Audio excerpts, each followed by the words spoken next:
Los estadounidenses esperan que este año sus declaraciones de impuestos sean más favorables al entrar en vigor los cambios que el presidente Trump ha estado presumiendo.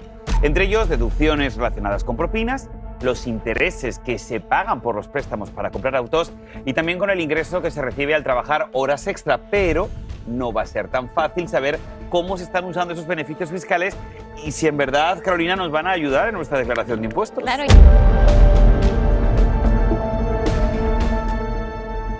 En 2023, los gobiernos locales de Texas recaudaron $82 mil millones en impuestos a la propiedad.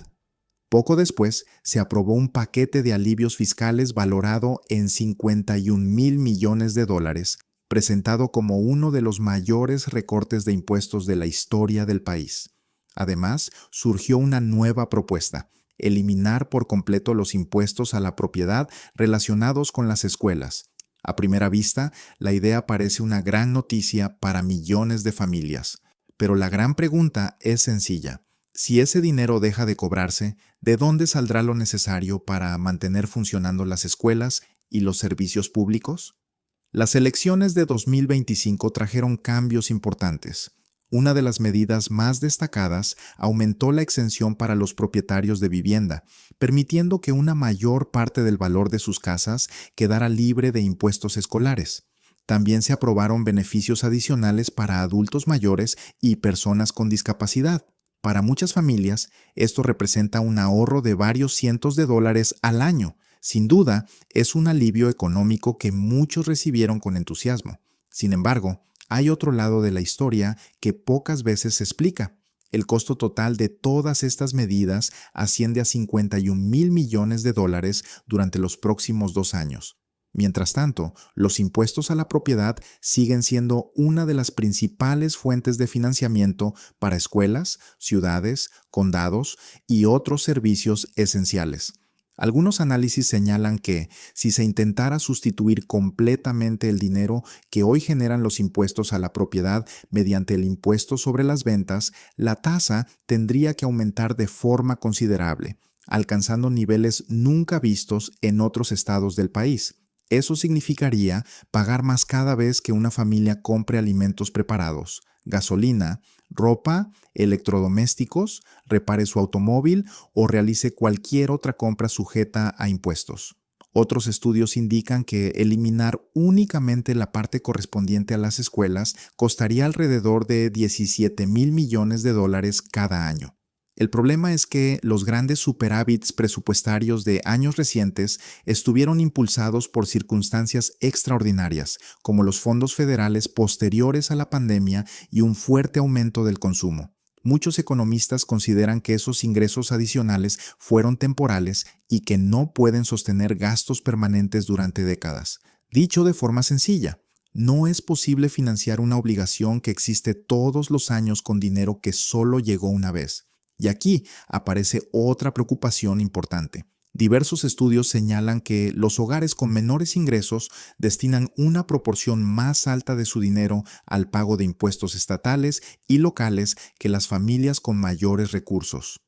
Si una parte del peso fiscal se mueve de los impuestos a la propiedad hacia los impuestos sobre las compras diarias, las personas con menos ingresos podrían terminar pagando relativamente más.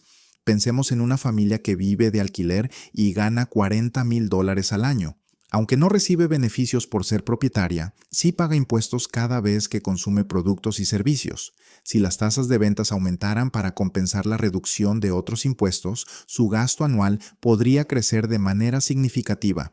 Todo esto ocurre en un momento en que muchas escuelas públicas de Texas ya enfrentan serios problemas económicos.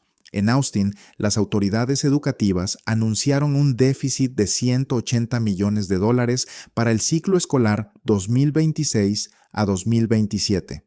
Como consecuencia, se eliminarán 215 puestos de maestros, 85 en primarias, 51 en secundarias y 79 en preparatorias. Además, 10 escuelas han cerrado y el personal administrativo también ha sufrido importantes recortes.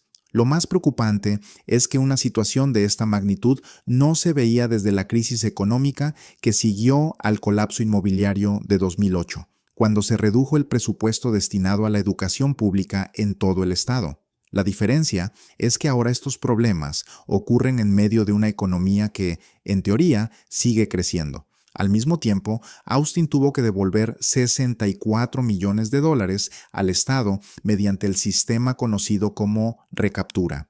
Este mecanismo funciona como una redistribución del dinero.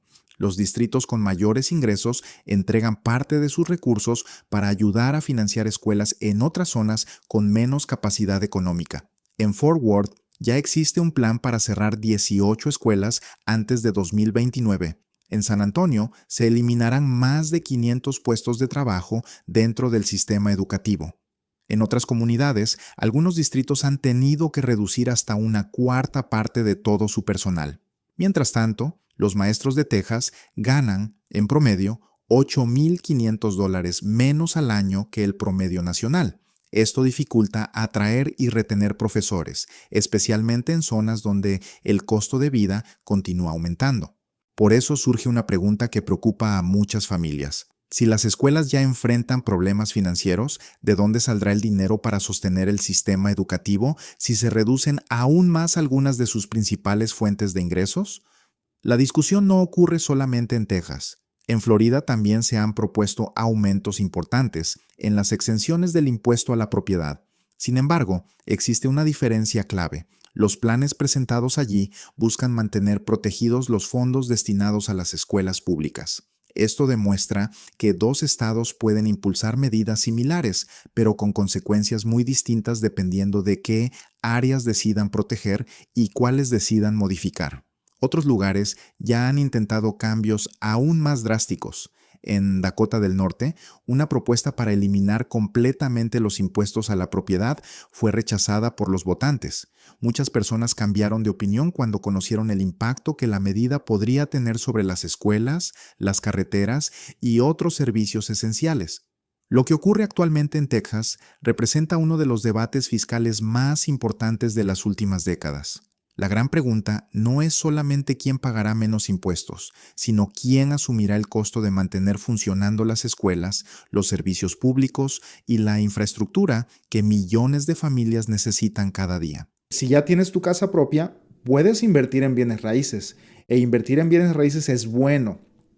Pero tienes que saber a qué es lo que te vas a meter, porque si te metes pensando que es bueno y que es la mejor opción, entonces podrías perder muchísimo dinero y de eso se trata este video. En este video vamos a estar hablando acerca de la diferencia de invertir en una casa y la diferencia de invertir en otro vehículo financiero.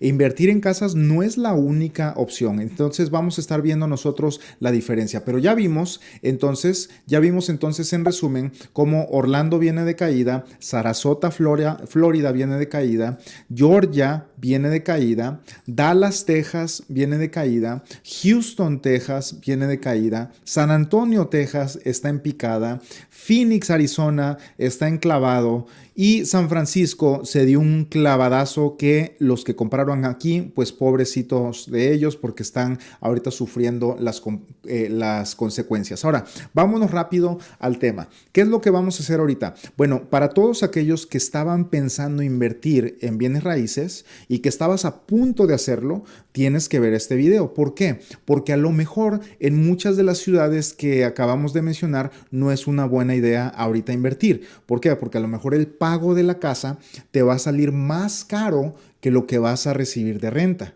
Y si eso sucede, entonces vas a tener que estar invirtiéndole dinero mensualmente a la casa y no vas a ver ninguna ganancia por muchos años. Ahora, no estoy diciendo, aquí no estamos anunciando que todo el país está en colapso. No.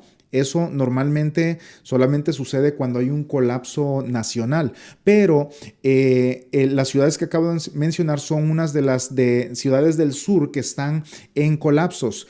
Hay muchas ciudades que están avanzando, Boston, Massachusetts, Nueva York está avanzando, Chicago está subiendo de precios, Los Ángeles, California están subiendo de precios, San Diego obviamente, entonces hay muchas ciudades que están subiendo de precio, no todo está en colapso, pero las que acabo de mencionar son un ejemplo. Ahora, vamos a ver una comparación de un ahorro con interés compuesto a invertir una casa. ¿Por qué? Porque a ti te gusta mucho la idea de invertir en una casa, pero vamos a conocer nosotros los números. Muy bien, entonces, una inversión en una casa, vamos a ver los gastos totales en 30 años y vamos a compararlo con una casa de $250,000 y vamos a ver, vamos a compararlo con un propio ahorro en otro vehículo financiero, en otro tipo de ahorro donde tu dinero también va a crecer. Muy bien, entonces vamos a iniciar. ¿Qué es lo que sucede? Si tú quieres comprar una casa de $250,000, entonces necesitas aproximadamente un 20% de enganche, que vienen siendo $50,000. Ahora, esos $50,000 no tan solo necesitas tú $50,000, sino que también tenemos aquí la columna del tiempo, el tiempo que tú le inviertes a este negocio. ¿Por qué? Porque es un negocio. Esto no es comprar una casa, y ponme atención en esto. Comprar una casa para rentarla no es una inversión. Bueno, si lo quieres ver así, puedes decir que es una inversión, pero no. Simplemente estás poniéndote a trabajar con tu dinero. Una inversión es un lugar donde tú vas, depositas el dinero, te volteas y te olvidas de eso. Esa es una inversión que crece solito. Pero cuando tú le metes el dinero y tú te pones a trabajar con ese dinero, entonces tú estás trabajando tu dinero. Pero pues se oye muy comúnmente, decimos vamos a invertir en bienes raíces, pero simplemente te pones tú a trabajar con tu dinero. Y vamos a ver qué es lo que sucede cuando tú compras una casa para rentar. Bueno, aquí tenemos el enganche 20%, que son $50,000 de una casa de 250,000, y le vas a invertir unas 60 horas en todo, desde que te pones a ver casas, desde que las andas viendo, desde que andas hablando con el realtor, los contratos, que la inspección, que todo eso. Te vas a llevar unas 60 horas para comprar esa casa. Muy bien. Y lo vamos a comparar con el ahorro. Entonces tenemos el tiempo, tenemos aquí la casa y tenemos aquí el ahorro con interés compuesto del que voy a hablar. Muy bien. Ahora, ¿qué más necesitas? Necesitas pagar los gastos de cierre. Los gastos de cierre, sucede esto, los puedes tú envolver en el precio de la casa y el precio te va a subir, los puedes negociar con el dueño, pero si tú tienes para los gastos de cierre, pues es mejor porque puedes entonces bajar el precio de la casa. Básicamente los gastos de cierre se pueden envolver ahí en el precio de la casa, pero aquí los puse. Los gastos de cierre en una casa de inversión son aproximadamente 3.5%. Aquí está. Y pues ahí no le puse que vas a invertir tiempo porque ya puse las 60 horas que vas a invertir en comprar esa casa. Ahora, vamos a ver qué es lo que sigue. Tenemos también, ya que compras la casa, tenemos los cargos de listado por 30 meses. ¿Qué significa eso? De que tú vas a comprar la casa. Después que la compras, tú necesitas ponerla en renta. Ahora, el error que cometen muchas personas es de que ellos solos quieren rentar las casas. ¿Y qué es lo que sucede? De que no tienen las herramientas para calificar a los inquilinos y luego es un problema que no pueden sacar a los inquilinos, especialmente si estás en una área woke, en una zona woke donde los jueces son liberales, donde el gobierno es liberal y donde defienden más al inquilino que a ti como dueño de la casa. Entonces, normalmente tú comprarías la casa y se la darías a un realtor o a una compañía que maneja casas de renta para que ellos la pongan en renta y te consigan un buen inquilino. Y eso sería la manera más segura de hacerlo. Ahora, para hacer eso, pues tienes que pagar aproximadamente en los 30 años, vamos a hacer cuentas por 30 años. En los 30 años tienes que pagar aproximadamente 30 meses de listado. O sea que ellos te van a cobrar el primer mes y normalmente vas a tener un inquilino cada año y, o sea, unos van a durar a lo mejor 2 años, 3 años, pero otros nada más van a durar 6 meses y más aparte ahorita vamos a ver los problemas que normalmente hay en promedio. Ahora, vamos a ver qué es lo que sigue. Meses no rentado. Entonces, a ver, aquí en los cargos de listado te vas a gastar aproximadamente 180 horas. ¿Por qué? Porque tú tienes que ir a limpiar la casa. El realtor no va a ir a limpiar la casa. El realtor, si algo está mal con la casa, no lo va a ir a hacer. Él no va a ir a cortar el pasto. Ellos solamente van a publicar la casa para venderla. Y tú tienes que invertirle como unas 180 horas en los 30 años. Invertirle como unas 180 horas en el mantenimiento, cortar el pasto, limpiarla y todo eso, que no estoy poniendo esos gastos aquí. En total, en 30 años, tú te vas a gastar aproximadamente $60,000 en pagarle al realtor para que la ponga en renta 30 veces en los 30 años, y te vas a gastar aproximadamente 180 horas en que esto suceda. Muy bien. Ahora, después de eso, tenemos nosotros los meses no rentados, que son aproximadamente unos 45 meses. Cuando tu realtor pone la casa en renta para conseguir un inquilino, normalmente va a estar un mes y medio mínimo. Mes y medio va a estar en el mercado. O sea que la pones el primero del mes y de ahí en lo que el inquilino, en lo que vienen las aplicaciones y llega todo, el inquilino ya va a mudarse a la casa hasta el próximo mes, como a mitad de mes. O si no, pueden ser hasta 2 meses. Entonces, todo ese tiempo muerto tienes que contarlo. No puedes tú pensar que vas a invertir en una casa y que va a estar el 100% del tiempo rentada. Eso no existe. Aquí hay un término en real estate que se dice vacancy rate, que viene siendo el porcentaje de tiempo que la casa va a estar desocupada, y eso es normalmente un mes y medio por año, lo que equivale a 45 meses en todos los 30 años que tú vas a ser dueño de la casa. Ahí vas a tener que invertirle unas 270 horas. ¿Por qué? Porque tienes que ir a cortar el pasto, tienes que ir a arreglar la casa, tienes que ir a limpiarla, tienes que, no sé, que alguien quebró una ventana y que se metió un gato ahí, y que hay un animal muerto y que todas esas cosas suceden. Y en los 30 años vas a gastar aproximadamente $90,000 en eso. ¿Por qué? Porque esos meses tú sabes, adivina quién va a dar el pago de la casa. Tú vas a dar el pago de la casa cuando esos inquilinos no estén ocupando la casa, y van a ser aproximadamente 45 meses en todos los 30 años. Más aparte, vas a pagarle al realtor el primer mes, ya que el inquilino pague su primer mes. Entonces, ahí ya van todas estas cifras incluidas aquí. Muy bien. Ahora, ¿qué es lo próximo? Bueno, tienes que los meses no rentados, que son aproximadamente 45 meses por los 30 años, tienes que pagar luz, agua, internet en los meses caídos, que son aproximadamente $150 por mes. Eso lo multiplicamos por 45 meses y estamos hablando de que son aproximadamente $6,750. Y eso tú lo tienes que pagar. Y esto es lo que muchas veces no te comentan cuando quieres comprar una casa de inversión. Ahora, ¿por qué lo tienes que pagar? Bueno, ahora en día las cosas están más aceleradas. No basta solamente con tener el agua y la luz prendida.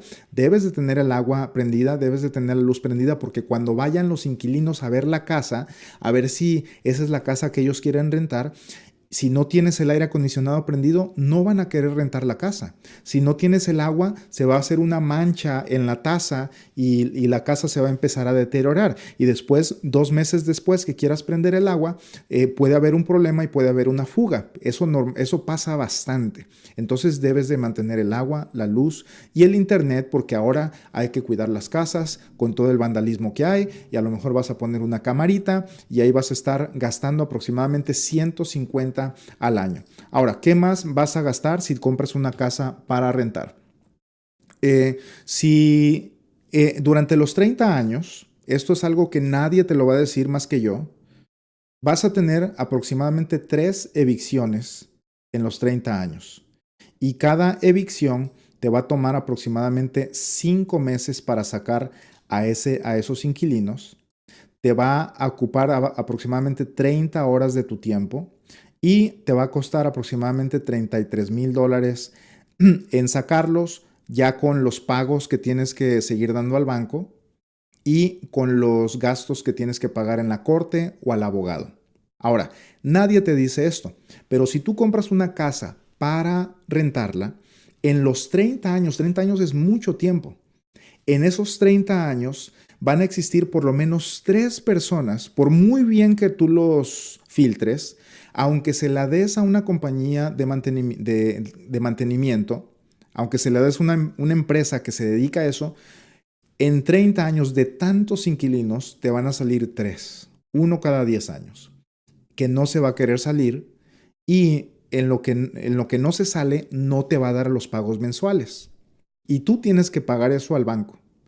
Y normalmente mínimo son 5 meses para que tú puedas sacar a esa persona. Entonces tú tienes que pagar todos los pagos del banco y después tienes que ir al juez y meter la aplicación. Aquí en Texas cuesta aproximadamente unos $400 si tú haces el trabajo, pero casi siempre te recomiendan que vayas con un abogado. Al abogado le vas a pagar unos $2,000, $3,000, pero los vas a sacar más rápido. Y a lo mejor te vas a ahorrar un pago de $2,000 que tenías tú en el préstamo de la casa. Entonces, esto va a suceder por muy bueno que seas, no lo podemos evitar, son estadísticas simplemente. Ahora, ¿cuántas horas totales de trabajo vas a gastar? Bueno, aquí ya tenemos el total de horas que tú le vas a invertir a esa inversión para tener una casa de renta. Y otra vez te lo digo, no estoy aquí hablando yo de que comprar una casa para rentar es malo. No. Es una muy buena estrategia y muchas personas tienen, les va muy bien. A final de cuentas vas a ganar. Pero no vas a ganar lo que tú pensabas, sino tienes que considerar todos estos números. Muy bien. Entonces, ¿qué quiere decir todas estas horas que tú vas a invertir? Significa que si tú ganas aproximadamente 30 la hora y en tu trabajo, entonces entre todas las horas son como unas 540 horas que le vas a invertir, lo multiplicas por 30 y tú estás trabajando aproximadamente $16,000 por esa inversión que tú tienes. O sea que tú debes de considerar tu tiempo, porque tu tiempo es valioso, tú vales dinero. Por eso cuando vas a trabajar, te pagan por hora y te dan un sueldo. Ahora, lo que muchas veces sucede es de que tú dices, voy a invertir en una casa y le metes muchísimas horas y tú nunca cuentas esas horas como horas de trabajo, pero tienes que contarlas, porque a lo mejor te conviene mejor meter overtime, mejor quedarte a trabajar o agarrarte un segundo trabajo que estar invirtiéndolo aquí, porque aquí a lo mejor vas a estar en pérdidas los primeros años y tienes que considerar todo esto. Entonces, aquí tenemos los números desde el enganche, los gastos de cierre, los cargos de listado, los meses no rentados, la luz, el agua, el internet en los meses caídos, las 3 evicciones que te van a suceder en los 30 años y las horas totales de trabajo. Después de eso, pues vamos a sacar el total y son 540 horas trabajadas que tú tuviste que andar trabajando. ¿Por qué? Porque tú no vas a mandar a alguien a que limpie la casa, te va a salir carísimo. No vas a andar mandando gente que te vaya a cortar el pasto, porque te va a salir mucho más caro y el número de la derecha va a empezar a aumentar más y más. Ese número sube si tú le sigues aumentando y fíjate que no estoy considerando reparaciones. Aquí Dios no lo quiera, un aire acondicionado, ese normalmente, no lo estoy poniendo aquí, pero normalmente un aire acondicionado lo tienes que reemplazar cada 10 años. Y ahorita te va a salir en $8,000, en 10 años te va a salir en 15 y en 20 años te va a salir en a lo mejor $20,000 cambiar un aire acondicionado. Y son gastos que tú tienes que ir previniendo. ¿Qué tal si viene una granizada o si viene un viento, te tumba te tumba el techo? Tienes tú que arreglar eso y pagar el deducible y hablarle al seguro y son más horas de trabajo y más dinero que tienes que invertir. Ahora, hasta ahí vamos bien. Entonces, en total, ya tomando en cuenta el enganche y todo esto, llevamos nosotros gastados $264,700 que salió de nuestro bolsillo. Todo esto ha salido de nuestro bolsillo. Y ahora, ¿qué es lo que sucede normalmente? Que el que te está vendiendo la casa, el realtor o el que te está invitando a invertir y a rentar casas, pues no te lo está comentando porque nadie piensa al futuro. Lo único que estamos viendo ahorita es cuánto está el pago y en cuánto la voy a rentar. Pero todos los demás gastos nadie te los está diciendo. Entonces tienes que considerarlos. Ya cuando en los 30 años, con una casa de 250,000, te va a salir, tú vas a desembolsar de tu bolsa aproximadamente 264,000. Eso es lo que va a salir de tu bolsa. Y lo que paga el inquilino, entonces ya eso es para pagar los otros meses de renta y para pagar las reparaciones. Porque algunos dicen, no, es que cada año le voy a subir la renta al inquilino. Bueno, lo único que puede subirle es el grado de inflación, como va el mercado, que es aproximadamente 3.5%. Eso es en promedio lo que tú puedes subirle de renta a los inquilinos. De otra manera, entonces si les cobras mucho, se te van a ir. Y con un inquilino que se te vaya, mira, se va a crear otro problema porque vas a perder un mes, 2 meses en lo que la rentas otra vez. Entonces, realísticamente, una casa para rentar, esto es lo que vas a desembolsar de tu cuenta de banco, de tu trabajo. Esto es lo que vas a desembolsar realísticamente. Ahora, vamos a ver qué es lo que podrías tú hacer con esos $264,000 en otro lugar. Y aquí es donde viene la comparación. Mira, tenemos la comparación de una inversión en una casa y tenemos la comparación con un ahorro propio en otro lugar. Pues vamos a ver cómo funcionaría cada una de las dos. Vamos a irnos uno por uno. La inversión inicial. Bueno, aquí tenemos la inversión inicial. Y vamos también, algo que necesitamos muy importante es la edad. La edad de la persona. Vamos a suponer que tienes 35 años y apenas estás lleno de vida, tienes niños chiquitos, tienes a tu esposa, ya vives en tu propia casa y tú tienes un buen trabajo y dices, quiero invertir en bienes raíces. Entonces, vamos a darle y vamos a ver cuál es la diferencia. Entonces, la inversión inicial. Ya vimos que la inversión inicial para comprar una casa tienes que poner lo que es el enganche y lo que son los gastos de cierre, que son aproximadamente $58,000. Ahora, cuando haces un ahorro propio en un vehículo financiero como este que te estoy presentando aquí, no necesitas tanto. Con $36,000 nos van a dar los mismos números al final de los 30 años. Entonces, el objetivo aquí es... Ya vimos que a una casa de 250,000 vas a desembolsar aproximadamente 264,000. ¿Qué pasaría si esos 264,000 que desembolsaste allá los pones aquí en un ahorro donde no tienes que hacer nada? Simplemente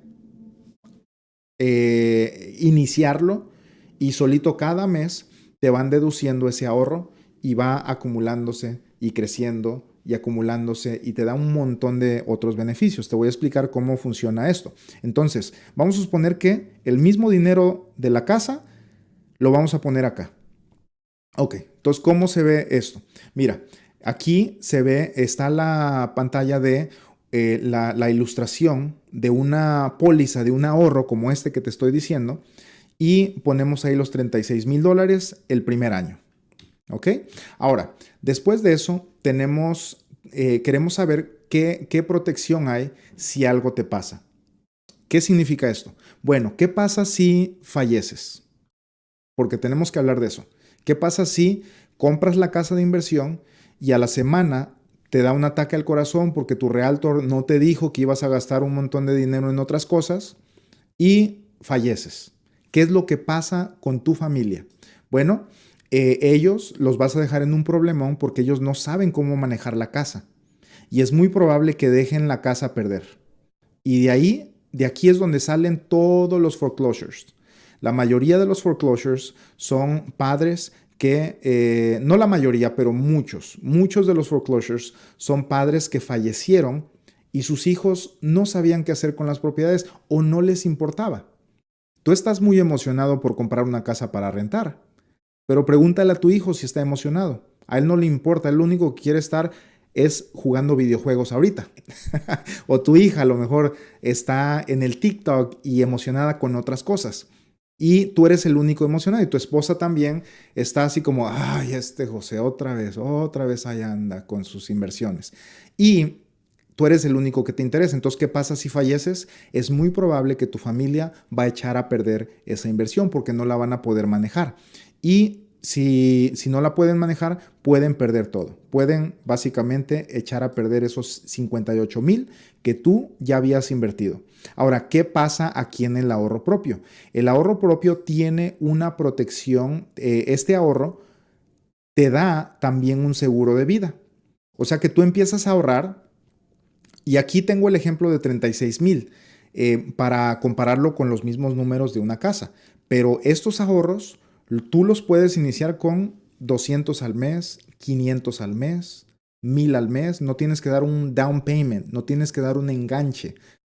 Tú los inicias con el ahorro mensual, 200, 300, 500, 1,000, 2,000 al mes, lo que tú puedas ahorrar.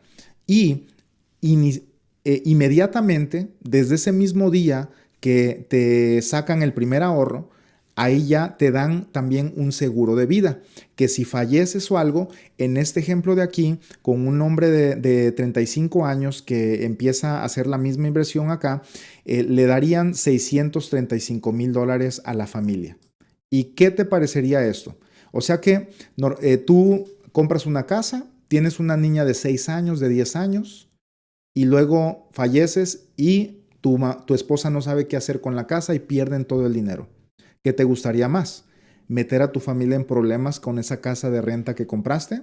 ¿O que tengan un beneficio desde el día 1 y si algo te pasa, que les llegue esa cantidad a sus manos? Y ya con eso tu hija puede ir a la universidad, tu hijo puede estudiar, puede graduarse de la universidad y van a ser personas provechosas. ¿Por qué? Porque si los dejas con problemas, va a suceder esto. Vas a dejar a tu niña de 10 años con problemas, dolida de su corazón de que su papi, su héroe, su Superman ya no está con ella. Y más aparte la dejaste pobre y con problemas. Tu hija, ¿tú crees que va a ir a la universidad? ¿Con qué dinero va a ir a la universidad? Y va a andar quebrantada de su corazón y pobre. ¿Y qué es lo que sucede normalmente? Hay muchos patanes allá afuera que se andan aprovechando de la debilidad de las muchachas que quedan en esa situación. Entonces, por un lado, puedes dejarlos sin protección y por el otro lado puedes dejarlos con esa protección. Muy bien. ¿Qué pasa? Eso apenas vamos empezando. Ahora vamos con la otra línea. Bueno, ¿dónde sale esto del beneficio de muerte? Si algo te sucede aquí, aquí está, mira. Y esta es una ilustración real que yo hice para las personas de 35 años que ahorran la misma cantidad que el ejemplo que estoy dando. Ahí está, 635,978 es aproximadamente lo que recibirían la familia. Ese mismo día les dan un cheque completito sin pagar impuestos y no tienen que pagar ni un centavito de impuestos. Y ese dinerito que tú tenías proyectado a 30 años, porque tú estás comprando la casa de 250,000, pensando de que en 30 años vas a venderla y vas a tener ya la herencia de tus hijos. Pero ¿qué crees? La herencia de tus hijos la puedes tener ya, hoy mismo, iniciando un ahorro alternativo que no es una casa. Muy bien. Ahora, vamos a pasar al otro beneficio. Accesibilidad a tu dinero, por ejemplo, en 5 años. En ninguno de los dos vas a tener accesibilidad a tu dinero en los primeros 1 o 2 años. Bueno, en la casa nunca tienes accesibilidad, pero aquí como a los 3 años ya empiezas a tener accesibilidad. ¿Qué significa eso? Supongamos que tú a tu casa le inviertes 58,000. En 5 años, ¿Cuánto dinero de estos 58 puedes tú sacar? ¿Sabes cuánto? Cero. En 5 años no puedes sacar nada. Tienes que vender la casa y como todavía no tiene equity, no vas a ganar nada, vas a perder porque tienes ahora que pagar comisiones y va a ser algo terrible. O sea que mucha gente se mete con dinero, traen poquito dinero para invertir para una casa, andan muy apretados de dinero. Y lo que sucede es de que en 5 años no pueden vender necesitan dinero urgentemente porque sucedió algo y la casa todavía no tiene el valor suficiente para sacarle. Entonces venden en pérdida y ahí es donde también vienen subastas del banco y casas de foreclosure. Ahora, en 5 años, ¿qué accesibilidad tienes tú si tienes una casa? Cero. Si quieres dinero, tienes que vender. Y aquí, en el ejemplo de esta persona de 35 años que ahorra una cantidad similar, vamos a ver cuánto tenemos aquí. Aquí tenemos $61,000 que tú puedes acceder sin pagar impuestos. Tú simplemente llamas y a los 2 días te depositan hasta el 90% de esto. Es hasta el 90% de esto porque si sacas el 100% entonces se cancela la póliza. Ahí está. Se cancela el ahorro. Muy bien. Ahora, después de esto, ¿cuál es el otro beneficio? Bueno, la protección contra enfermedades. Si te enfermas, o sea, hay varios tipos de enfermedades. Están las enfermedades terminales. Eso significa que el doctor te da 12 meses de vida y ya te da un diagnóstico de que vas a fallecer. Enfermedades críticas y enfermedades crónicas también. Entonces, si tú tienes una casa y te enfermas, ¿qué es lo que va a pasar? Bueno, vas a meter en problemas a tu familia. Y no puedes sacarle nada a la casa. No puedes tú ir a arrancarle una puerta y vender la casa en pedacitos. No puedes hacer eso. Pero aquí, con esta póliza, con este ahorro, tú tienes un beneficio de enfermedades. Imagínate, ya tenemos el beneficio de la herencia de tus hijos. Aquí está. El beneficio de que tú te conviertes en tu propio banco y puedes sacar dinero cuando tú quieras.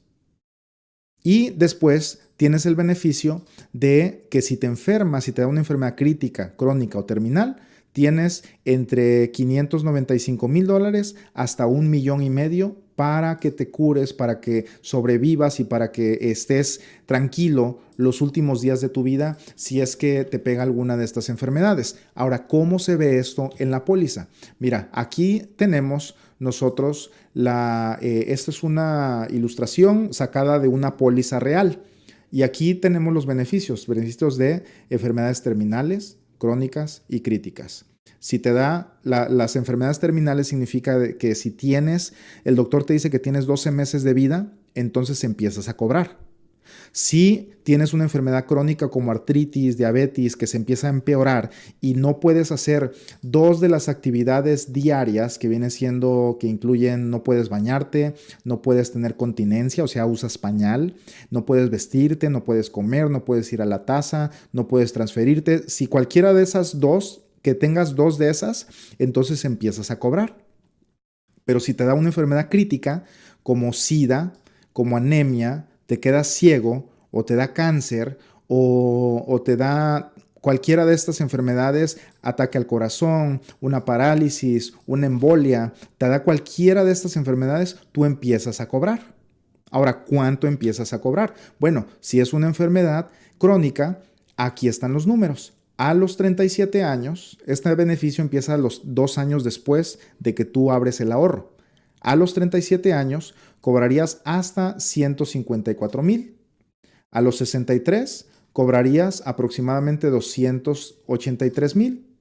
A los 90 sería aproximadamente $698,000 y te los van a distribuir de acuerdo a tu expectativa de vida, a tu esperanza de vida, o sea, cuántos años te quedan por vivir. Y el resto se lo van a dar a tu familia. El resto se lo queda tus beneficiarios, tu hija, tu hijo, por las personas que tú amas, para que ellos se queden bien tranquilos sin problemas económicos. Ahora, si te pega una enfermedad crítica, entonces aquí a los 37 años, 2 años después de que abres el ahorro, te darían máximo hasta 579, a los 63 te darían hasta 1 millón, a los 90 te darían hasta 1,5 millones y aquí así es como ellos te lo van a distribuir dependiendo la expectativa, la esperanza de vida, y el resto se lo dan a tu familia para que tu hija termine la universidad y pueda hacer su vida y no venga un patán a querer aprovecharse de ella y a querer aprovecharse de la debilidad, del dolor de que tú ya no estás. Ahora, si son enfermedades terminales, ahí están los beneficios. Una enfermedad terminal, o sea, el doctor te dice que te quedan 12 meses de vida, entonces puedes tú cobrar hasta pues toda la póliza. Básicamente puedes cobrar toda la póliza, pero si en la póliza ya acumulaste mucho dinero, como aquí, esta persona de 35, si llega a los 90 años va a tener millones. Cobra 1,5 millones y le queda 1,400,000 para su familia. Imagínate cómo puedes tú cambiar la vida de tu familia. Y este ahorro que lo estoy comparando con una casa, mira, con los dos, con la casa o con este tipo de ahorro, tú vas a dejar muy bien a tu familia. Pero imagínate, si todos tuviéramos un ahorro como estos, todos los hispanos, pasaríamos de ser la clase pobre de Estados Unidos, porque los hispanos lamentablemente somos la clase más pobre de los Estados Unidos, somos los que ganamos 20,000, 25,000, 30,000 dólares, pasaríamos de ser los más pobres a los ricos de Estados Unidos. Automáticamente, si todos los hispanos hiciéramos esto, llevaríamos a la raza hispana de la pobreza a la riqueza en una generación. En una generación podemos hacer esto. En 40 años, una generación se mide, bueno, en la Biblia dice que una generación son 40 años, entonces así es como lo estoy midiendo. Ahora, vamos a pasar a más beneficios, porque aquí no se acaba esto. Vamos a ver qué es lo que pasaría con nuestra inversión en los 30 años. En los 30 años, nosotros en la casa, como ya te dije, vamos a invertirle de nuestro bolsillo aproximadamente 265,000 y aquí en este ahorro la misma cantidad, 265,000. ¿Por qué? Porque en este ahorro pues vamos nosotros ahorrando mensual y en la casa vamos nosotros gastando conforme van saliendo los problemas. O sea, tú compras una casa de renta, tu realtor no te dijo, pero van a salir 1,000,000 de problemas y cada vez que sale un problema tienes que desembolsar y estás desembolsando y más.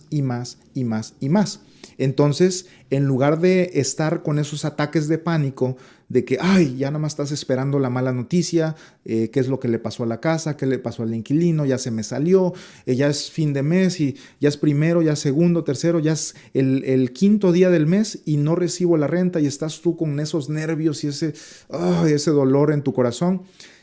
Todo eso lo puedes eliminar y simplemente que te saquen el ahorro mensualmente de tu cuenta de banco. Entonces, en los dos invertimos o metimos la misma cantidad. Pusimos a trabajar la misma cantidad. Ahora, ¿qué pasa? ¿Cómo se ve aquí en la póliza? Mira, aquí están. Con este ejemplo, a los 30 años ya le pusimos 262,000 dólares, que es muy similar a lo que le invertimos a la casa. Ahora, ¿qué pasa con las ganancias totales en papel? ¿Cuánto tenemos después de los 30 años? Bueno, existe una ganancia que se llama la ganancia en papel. Eso significa que es simplemente lo que vale nuestra alcancía o lo que vale nuestra inversión o nuestro ahorro. Pero es muy diferente, las ganancias en papel son muy diferentes a las ganancias ya realizadas. La ganancia realizada es ya cuando tienes el dinero en la bolsa. Entonces, en una casa que ahorita la compras por 250,000 dólares, en 30 años va a valer aproximadamente 701,000 dólares. Ahora, ¿cómo saqué este número? Pues lo saqué con la inflación.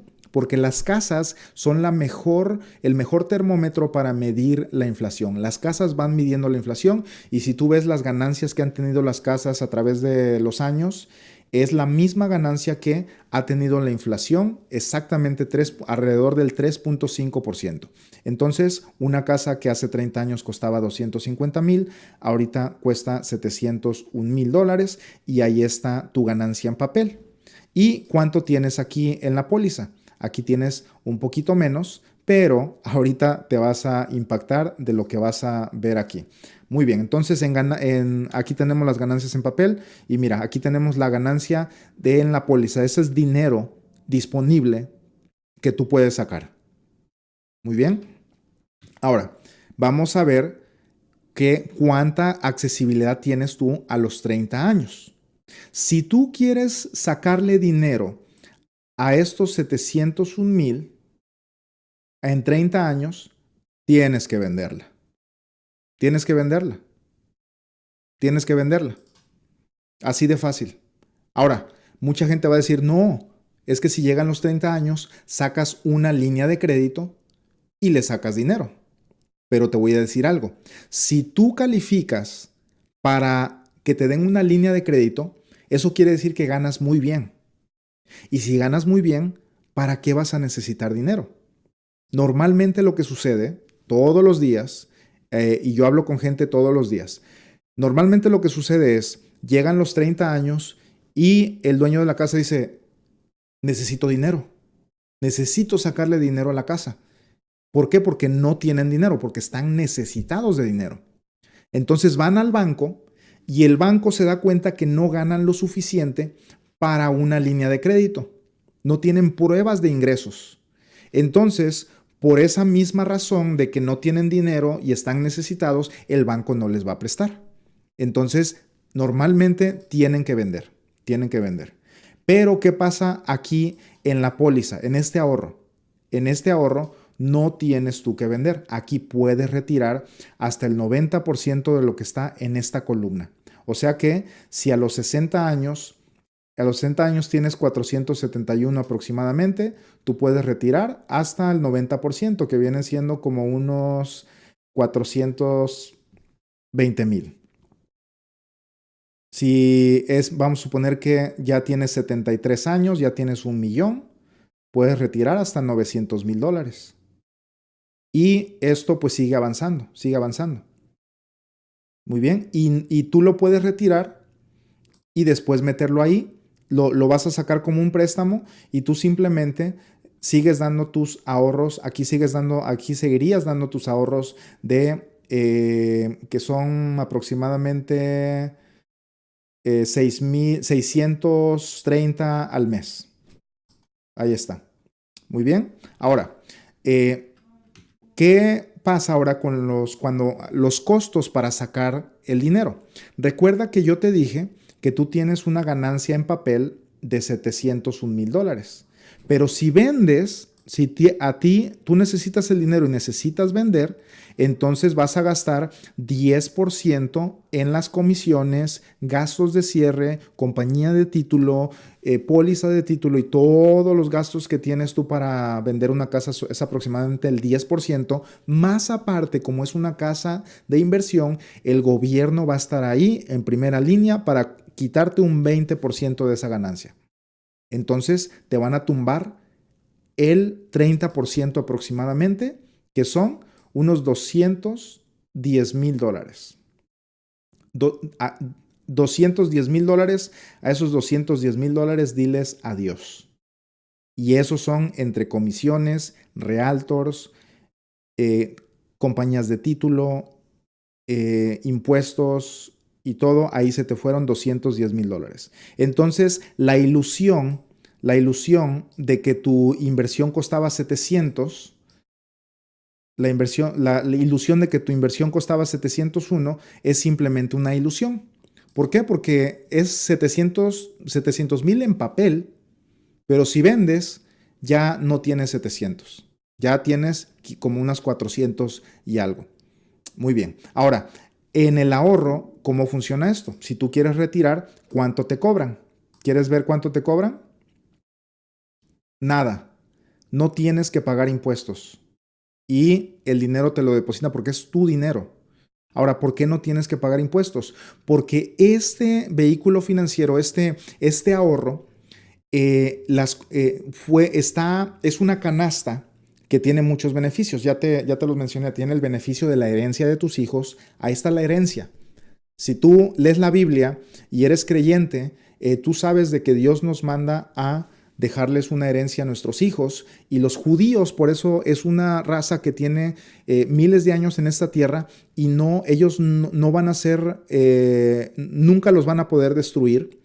Primero, porque son el pueblo escogido de Dios, y segundo, porque la estrategia financiera de ellos hace que los hijos sean más grandes que los padres. Y luego esos hijos, sus otros hijos son más grandes y más ricos y más poderosos. Y ellos tienen una estrategia de dejarle una herencia más grande a sus hijos que Dios se las mandó en el Antiguo Testamento.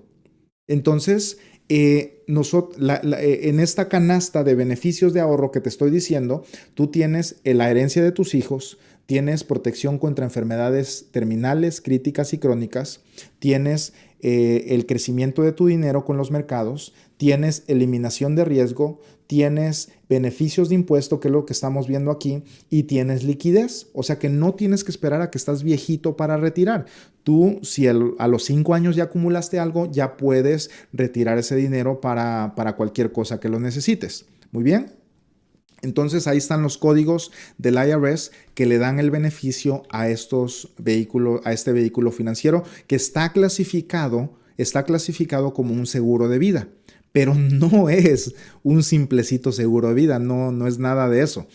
Un seguro de vida regular, tú lo compras, en 10 años ya expiró, o en 20 años ya expiró. Te tienes que morir rápido con un seguro de vida típico, porque esos se expiran y si no te moriste, entonces ya perdiste. Es como un juego de que tómala o déjala. Ahora, aquí ya vimos entonces los costos para vender la casa. Y básicamente durante los 30 años tu dinero está atorado. Está totalmente atorado tu dinero aquí.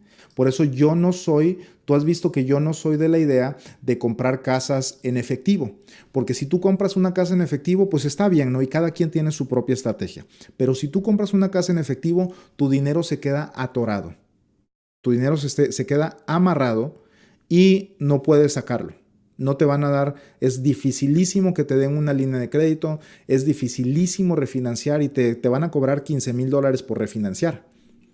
Y es algo brutal porque tu dinero está ahí y tú dices, ay, ahora que necesito el dinero porque tengo que vender la casa. Y te obliga a hacer cosas precipitadas que te quitan y te roban las ganancias. Ahora, después de eso, el total dinero disponible después de los 30 años, después de los impuestos, después de todo lo que te cobran, mira, aquí tenemos 490,000 y aquí tenemos 600,000 que tú puedes disponer. Ahora, ¿cuál es la diferencia? Aquí, todos estos años, tú no tuviste que hacer absolutamente nada. Pudiste haber echándote a dormir al sillón y el ahorro te lo sacan automático del banco y no tuviste que hacer nada. Y cuando llegó tiempo de sacar dinero, tú simplemente levantaste el teléfono y empezaste y te depositaron a los 3 días. Pero para la casa tuviste que atravesar por un montón de trabajo y un montón de problemas, de corajes, no sé, hasta te enfermaste de esa preocupación, etc. Pero también tienes una ganancia, mira, $490,000. Es lo que tú lograste ahorrar en esa casa. Entonces aquí es donde ya está la diferencia y tú puedes tomar una decisión de dónde poner tu dinero a trabajar. Y aquí mira, está un ejemplo a los 30 años, eso es el dinero que puedes sacar en este ejemplo de una persona de 35 años que ahorra lo mismo que ahorraría que invertiría en una casa. Y por último, la herencia para tus hijos y tus nietos.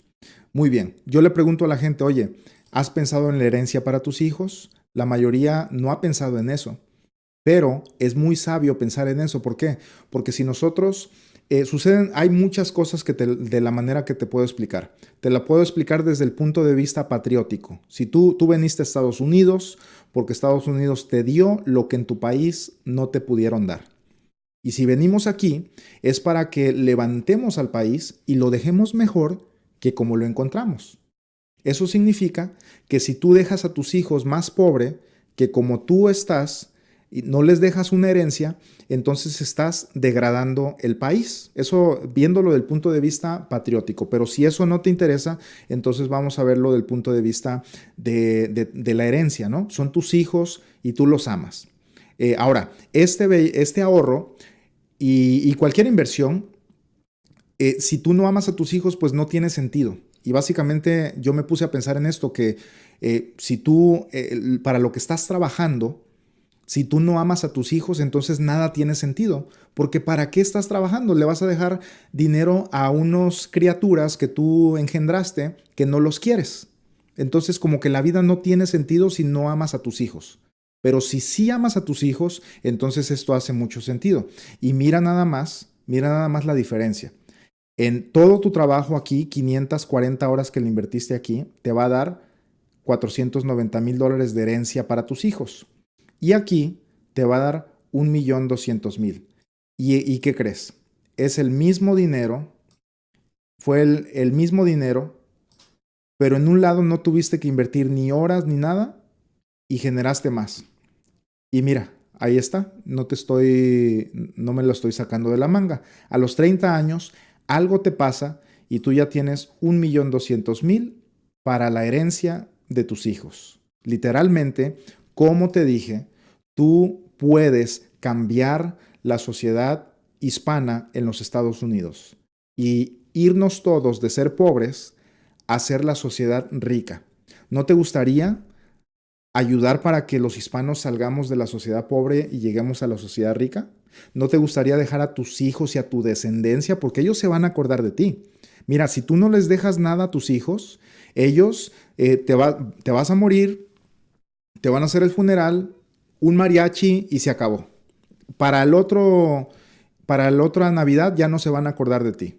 Pero si tú les dejas 1,200,000 a tus nenes, te van a recordar por el resto de sus vidas, van a poner tu foto grandota en la sala y todas las Navidades van a hablar de ti porque tú eres el héroe que los dejaste bien acomodados en este país. Y no tan solamente tus hijos, tus nietos te van a recordar. Y no tan solo eso, sino que tú le vas a transmitir unos buenos hábitos a tus hijos, porque ahora tú le dejaste a tus hijos y ahora tus hijos eso lo van a tomar de ejemplo para hacerlo con sus hijos y en 100, 150 años, 200 años, tu generación va a ser extremadamente rica aquí en los Estados Unidos si nosotros hacemos esto. Yo ya lo estoy haciendo, ya nada más es cuestión de que tú lo hagas. Y aquí tenemos los números, aquí tenemos los resultados entonces de qué es lo que podemos nosotros lograr. Y está en ti si quieres iniciar ahora, quieres iniciar después.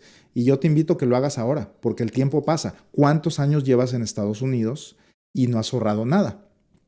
Ya llevas 20 años, ya llevas 30 años. ¿Y cuánto tienes en el banco? ¿Ya tienes 100,000, 200,000 en el banco? ¿Ya tienes $500,000 en el banco? La respuesta en la mayoría de los casos es no. Entonces, ¿qué estamos esperando? Ahora, como te mencioné, este tipo de ahorros no tienes que empezar tú con $36,000. No. Tú inicias un ahorro de estos, hoy lo puedes iniciar con, no sé, dependiendo tu edad, $200, $300, $500 al mes, $1,000, $2,000. Hay personas que ahorran $7,000 al mes. Personas que ganan $40,000 al mes, $50,000 al mes, pues ellos fácilmente pueden ahorrar $5,000 al mes. El asunto es iniciar porque los años están corriendo y no quiero que pasen 20, 30 años y después te acuerdes de mí y digas, ay, le hubiera hecho caso a ese Sam. Y el tiempo pasa. Entonces, calcula cuánto tiempo llevas aquí, cuánto ya tienes ahorrado y te vas a dar cuenta de que necesitas empezar ya. Ahora, para las personas que no les alcanza para invertir en una casa, pienso que esta es la mejor opción. Porque no necesitas enganche, no necesitas calificar, No a todos los califican, pero la calificación no tiene nada que ver con tu puntaje de crédito, ni con cuánto dinero tienes en el banco. La calificación tiene que ver con tu salud. Si tú estás sano relativamente o tengas algún problemita o algo, no va a pasar nada. Si tienes un problema ya grave, entonces ya a lo mejor no te van a calificar. Y esa es otra cosa.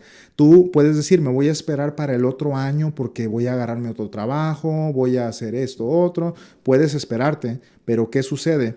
Que si te enfermas de aquí a un año, te pega algún cáncer, alguna enfermedad, van a pasar dos cosas. Ya nunca te van a querer asegurar.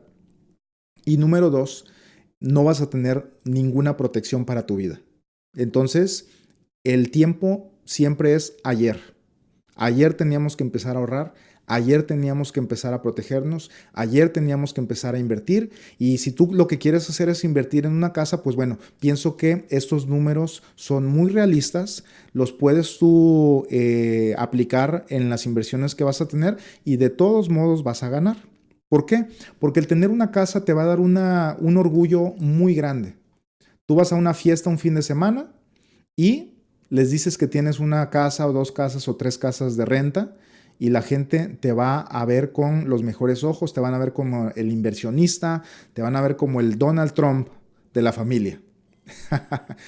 Ahora, si tienes un ahorro, pues nadie sabe qué es eso, nadie te va a hacer caso, solamente tú sabes que tienes los millones ahorrados. Entonces, esa podría ser una diferencia, el orgullo de pues presumirlo a la familia, porque sí, una persona que tiene 3, 4, 5 casas se escucha muchísimo mejor a que les digas, no, pues yo tengo un ahorrito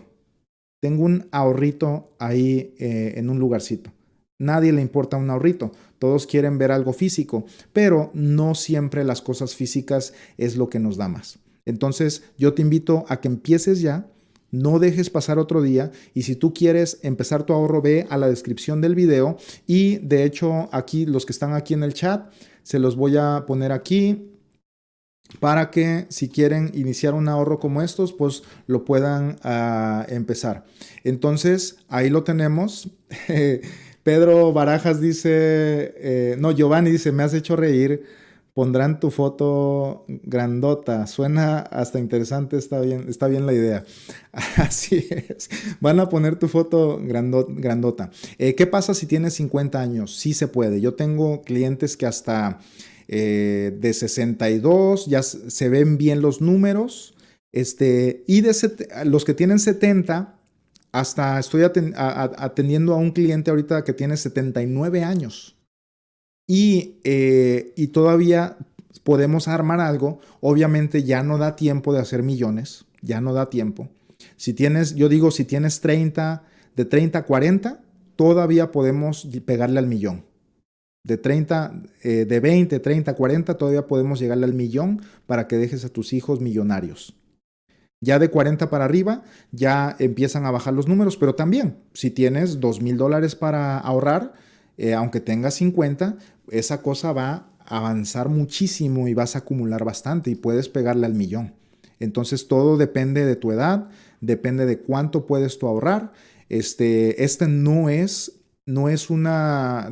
nos dicen, nos prohíben que le llamemos inversión. Esto no es una inversión, tampoco es un simple seguro de vida. Esto es un ahorro con beneficios. Un ahorro con beneficios. Entonces, familia, muchas gracias por estar aquí. Los voy a dejar con esto y nos vemos hasta la próxima.